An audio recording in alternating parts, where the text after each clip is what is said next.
Namaste. Good evening, good day, good morning, good night, good afternoon, wherever you may be across the wonderful and beautiful globe. Hi, people, this is Destiny. My YouTube channel, Destiny Forever Walks. And if this is your first time coming to my channel, then you have a personal invitation to come in and sit with me and watch my videos. Hi, people, how are you today? You know what? I got a topic that I want to talk on today. This has been a topic this is a very worldwide discussion among many and millions of people. And this topic is not for debate. It's not for to stir up hatred. It's just expressing your thoughts, being free and open to express things. It's just bringing information into your path. And this does not resonate with you. You don't want to hear about it. You don't have to. You can just turn the you can turn off the video and just go on by your business.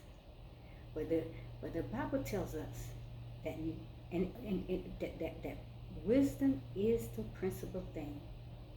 Get wisdom. It wants us to get knowledge, but with all our getting, it says get understanding, my people. And the Bible tells us if any man likes wisdom, let him ask of God.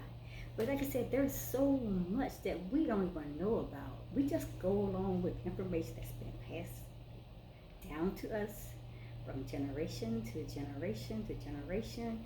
And we don't know. We just go by what we were told. We go by the things that we were programmed to believe in. Then a lot of times, like I said, it was control, manipulation, and to manipulate us, to keep us in that place of saying, hey, I have the power over you, that you got to do what I say. Act like I'm saying, let me get into this topic.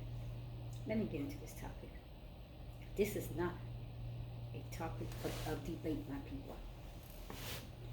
This is not a topic to promote hatred, because, hey, I love you all. And I'm not out here throwing out my opinions. I'm not out here trying to push anything on anyone. I'm not trying to cause anyone to believe the way that I believe, or to say the things that I'm saying. Hey, you have your own right. He gave us choices. Choose you this day whom or what you want to serve. That is your right in your business. I'm just giving some information because this is something that I really think that we all need to sit down and listen to. And I'm going to do a mini series, and it's most likely it's going to be 4 part of a mini series, and we're going to talk about God. We have that first president they called George Washington, and he's on the dollar bill. And people say, okay, they believe that he's our very first president. We don't know. I have heard that we have had presidents before George Washington ever came into existence. So like I said, it's a matter of you going out there doing your own research, doing your own study. You got to get the information. You got to go deep within yourself, and you got to talk with the divine source. Now, I know there is a God, but I call him my higher divine power, the God of the universe, because I know that it had to be the mastermind of infinite power that to create this beautiful universe. Let me get started. My people, how are you today? I'm going to jump into this video and let's see what we have to say here. Now, I have notes here because this topic is pretty deep. And I'm just going to talk from the notes because I don't want to get off course, and I want to make sure we stay intact. Please don't think that I'm promoting hatred. Don't think that I'm promoting debates or conflict. I'm just trying to help us to understand better so we can get a better understanding of who this God is. We all talk about a God. And I keep telling you, people, a God can be many things. Gods can have so many different names, so many deities, that names that they're being used. So the topic is, who is this God? And we humans are deeply curious beings. So why does this happen? And how does this work? And we're always boggled by, gazillions of questions. And a lot of times we have gazillions of questions going through our heads and our minds, but instead of us sitting down and seeking for the answers, we don't ask. We just go along with what we've been told, what people have told us throughout the years, down through the ages of time. We don't go to the Creator God and just say, hey, I know that you know all things, and trust the universe, the God of the universe, to reveal those things to you, my people. I got my notes here, my people. See my computer right here. Okay, one of these is the question that is asked by almost everybody in the whole wide world have asked one time or another. Who created this world? Who created this universe? And different people, they have different answers to this. While some believe in Jehovah, Emmanuel, many people believe in Jesus Christ, while others believe in Muhammad, some believe in Allah, some believe in Brahma, or even Gaia, and the list is endless. The list of names is endless. In fact, people, statistically speaking, 85% of the total world population worships some kind of God. And research has said that there are over, listen my people, that there are over 12,000 different gods that people worship. That's a lot. That's a lot. That's something, we have to wrap our heads around. So why are we debating? And a lot of people are saying, ain't but one God, ain't but one God. Anything can become a God. Anything that you worship, that you give your time, your most of time, your most attention to, it becomes a God. So research has said that there are over 12,000 different gods that people worship. Gods have the supernatural power to command nature. You know what I'm saying? He has the control of this whole entire universe. But how do we separate God from the universe, from nature? Because he created us out of the heart of the earth, from the dirt and the rocks and the gravel of nature. So, a lot of times we turn toward seeking a God, seeking that he have this supernatural power to command nature, but we don't respect nature as much as saying, this is where I was created from. This is what I was created out of, because it says that in Genesis chapter 1, right, my people? After all, if he doesn't, the creator God of the universe, then who does? Then who does? Who has the power? That supernatural power to bring everything into nature, into existence, and to bring everything into the universe within inside of us. Who has that power, my people? Who does? Well, guess what? That's another unanswerable question. People just can't, a lot of people don't have the answers to that question. So when we don't have answers, what we do, we run away from it, we shut it down, we ignore it, we don't want to address it, and we just go on with life like it doesn't bother you. But in the back of your mind, when you step out on that universe and you see that sky up in those clouds, and it's hanging up there, and you don't see no strings holding, you gotta wonder, how did it get up there? Who's holding the sun into place? Who's holding those stars into the galaxies? You gotta think. And I know a lot of times I do, because I have this inquiry mind, and inquiry mind for my people, they always want to know. They question everything. So that's another unquestionable answer.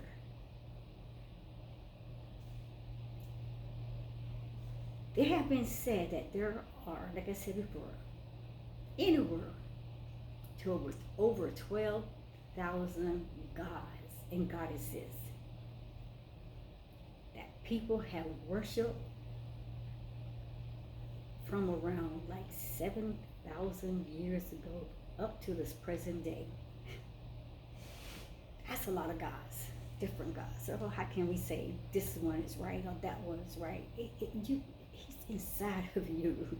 That's where you get your understanding, revelation, that you can accept God or any God that you want to give a name to as being your God.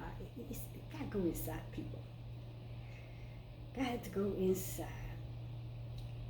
Because there's over 12,000 gods and goddesses that have been worshipped from around 7,000 years ago up to the present time. So obviously, it is not possible to list all of their names. And hey, I will spend probably the rest of my life trying to list all these names, trying to explain it to you. But you can do the research yourself. You can go and Google it. You can go out there and you can get you a master teacher who can point you in the direction. And I mean, you will see there are so many different gods. Just Google. Let's go and Google. So many different names, my people. People worship gods and they worship goddesses. They can be either feminine or masculine, feminine or masculine. You know what I'm saying? They worship gods and goddesses, and they worship to show their gratitude for creating this beautiful infinity. To attain also a peace of mind. That's why they worship, by surrendering all their earthly problems over to a God. And they worship God or goddesses for so many countless other reasons. And I'm not telling you what you're doing or who you're worshiping is wrong. That is your business. Seriously. That is your respect that I have to give to you, because everyone has the right to worship and serve the God that resonates within them, that God that they know that has been revealed to them. And hey, I have no anything to say against what and who you're choosing to worship. So my people, some believe humans created the idea of gods in order to give them comfort in good times, and also to give them courage in times of danger, and consolation when things went wrong in their lives. They feel that I have something I can know, a greater, higher power, something that is greater than myself, that I can go to when I'm afraid, when I'm fearful, when I'm in consolation, or whatever the problem situation that may be, that I have created this idea of a God in order that I can find my good times, that I can find my peace, that I can find confidence, that it helped me, that I can get up every day. I said I can make it, I can go through. That's okay. All that is okay. But nonetheless, people, so many people have invested a lot of time as well as money in this reverence. And reverence means in this reverence of respect, where you're respecting a God. Nothing's wrong with that. So let's talk about who is this God. And we may not get the answers that we want to get from everyone that is your answers, but guess what? That's not what this video is all about. It's about you being open to feel free to worship the God that you worship without anyone condemning you, condoning you, or anyone telling you that you're wrong, that your God you're worshiping is wrong.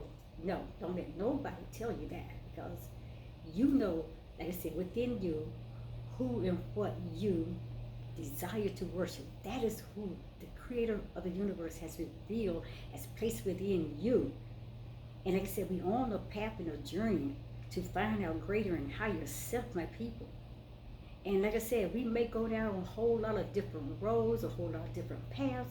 We may encounter a whole lot of different gods and worship services in different places that we may worship in. But that's all good, because that's taking us to the place where we're all going to meet one day. And that is face to face, and we're all going to know him as the creator of this universe. Whatever his name is, it doesn't even matter.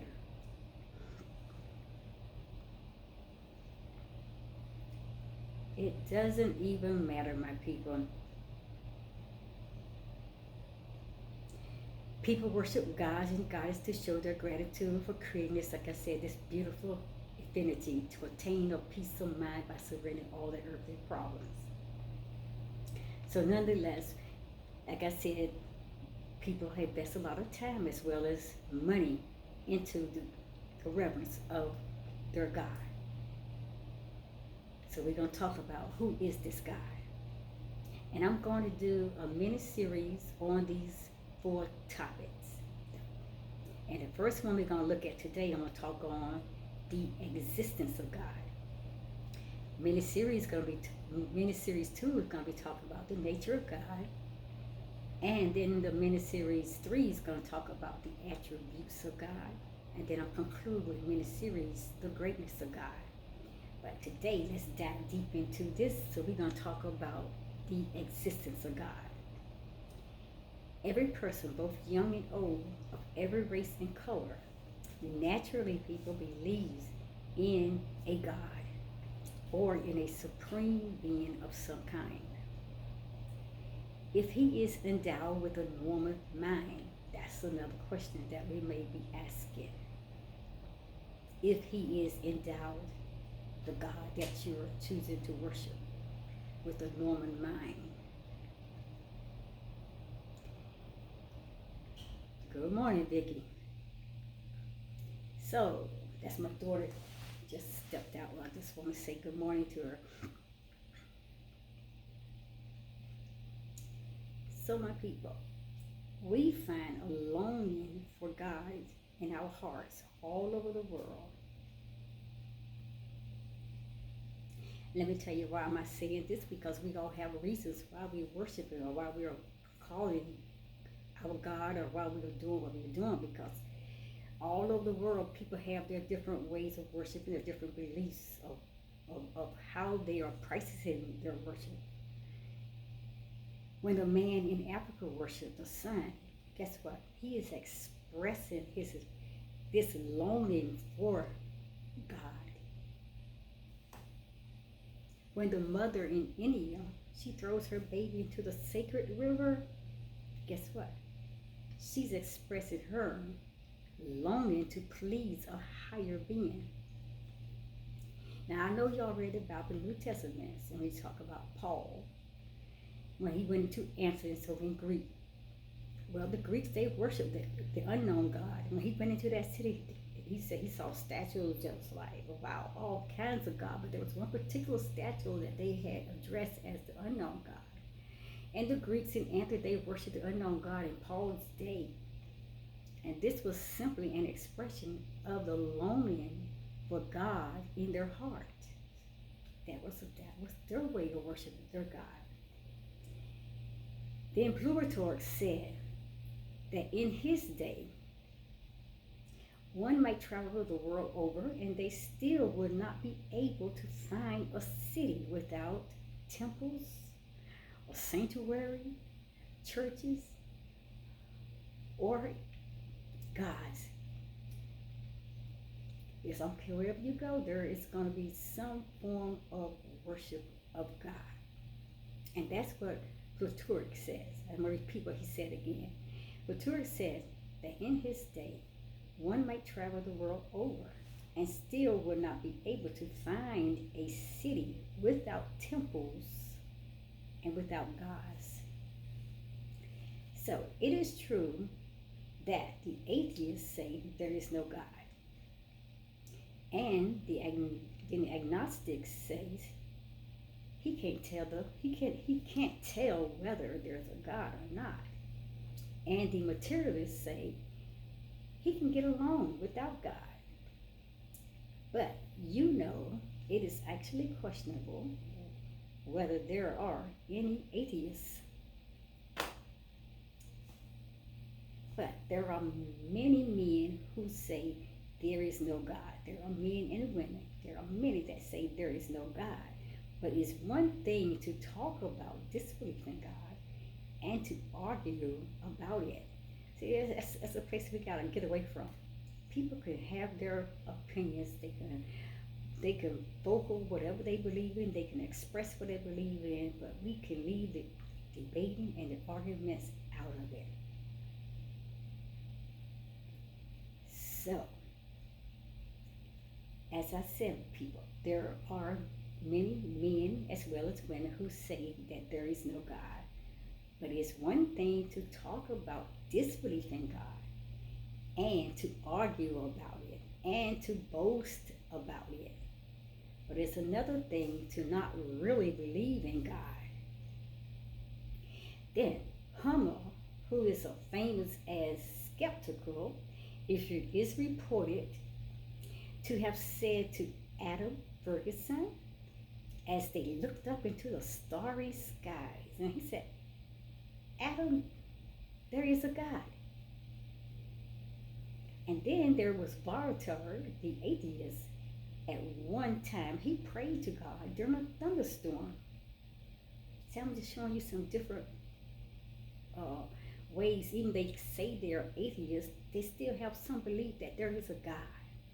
So you cannot really actually say an atheist is 100% has no belief or no believing that a God exists. So then this other one called himself an atheist. His name was Ingersoll, and when charged with being an atheist, guess what he did? He refuted the charge. He's saying, I am not an atheist. I do not say there is no God. I am an agnostic. I do not know that there is a God. That's what was said by Ingersoll. And he went on to say, and so I say, it is questionable whether there are any natural atheists out there. Because like I said, people say one thing, then they turn around, and then they say something totally different. Yes, it's made my shirts messing up on me today, people. So, whether there are any natural atheists out there, people, because men and women seem to be born with the indwelling sense of God. But who is this God? Who is this God? Can you answer that without debating, without arguments, without fighting, without disputing, without trying to prove yourself to be right, without trying to prove yourself having the only right answer in the world? It's so hard. So I will not even ask you to even put a comment in the comment box below, because this is not a debate, my people. The Bible makes no attempt to prove or to argue for the existence of God. Everywhere and at all times, it is as a fact taken for granted. The central affirmation of the Bible is not that there is a God, but the great truth of the Bible is this: God has spoken. And of course, if God has spoken, then God must exist. But who is this God? Who is this God? Where is this God? Let me tell you.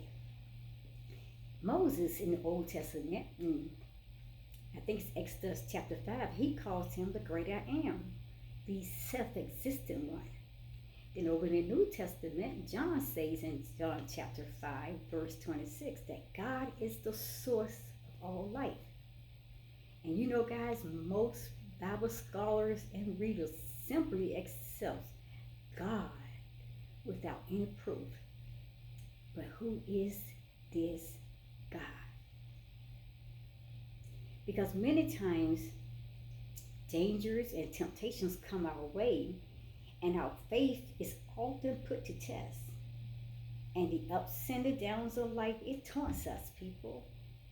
And these situations that comes against us, it says to us, where is your God now? So let's sit down and have a genuine heart-to-heart talk, an open-minded talk, a mind where we are agreeable just to be, we are like I said, we just to be agreeable to say we just not gonna have any kind of debate or fight, just to be agreeable, okay? Because everybody has a right to their opinion. So I'm gonna talk about this right now. Let's discuss the first part of the series, the existence of God. And this is mini series 1, the existence of God. People, I'm just going to read through this. Nature itself bears witness to God as a creator. How can we account for all the things around us that we see and experience? The birds, the rocks, those trees, the stars, the moon, skies, and all that. There can be no effect without a cause, no book without an author, no creation without a creator. And there can be no design without a designer. And since this universe on which we live is a great effect, there must of necessity have been an original cause sufficient to produce it. We look at the world about us and we see a vast machine which is in perfect working order. Sunrise and set in an unchanging succession. The tides ebb and flow according to a timetable. We see the seasons follow each other in their established order. We look at this complicated universe, people, and we are bound to say, I see this world is about me.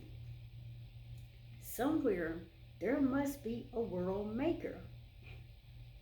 The fact of the universe, it actually, people, it draws us to God. Who is this God? Who is this creator of the universe? Every intelligent person looking at the world above us and around us should boldly say, with the writer of the New Testament Hebrews, through faith we understand that the worlds were framed by the word of God. But who is this God? And I'm going to conclude the first part of this mini-series 1.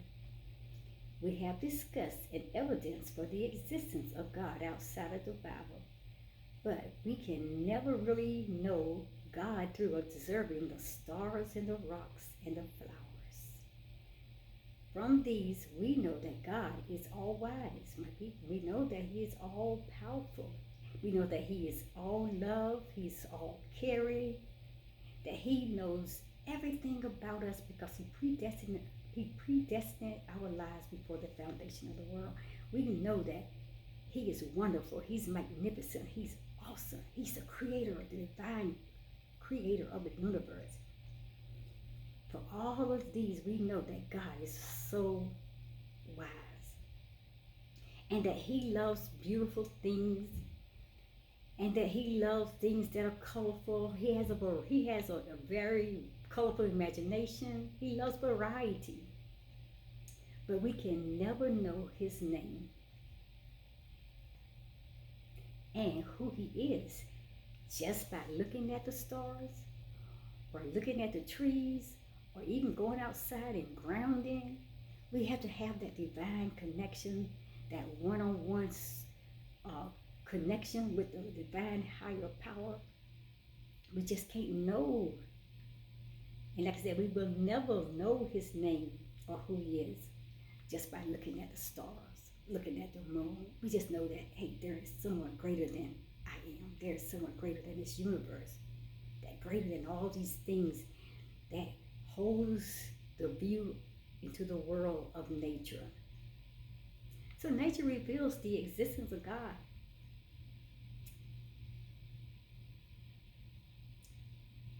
But it tells nothing about his moral character. That's when you got to go deep within. Because the kingdom of God, my people, I keep telling you, is within us. He's our greater and higher power. He's the infinite intelligence source. He's our divine energy, because we are energy beings. We are created from the energy of the earth. The God that is within us, the kingdom of God is within us, my people. But nature will never reveal the essence of God. But it tells nothing at all about his moral character. So you have to remember, it is not enough to simply have a belief in a God. And we must come to know the one true and the one living God of this universe, the creator of all things, the creator of life, the one that is in Genesis chapter 1 that stepped out and said, let it be. And everything in life that he called out said, come forth. It came forth until he got to his precious creation, man.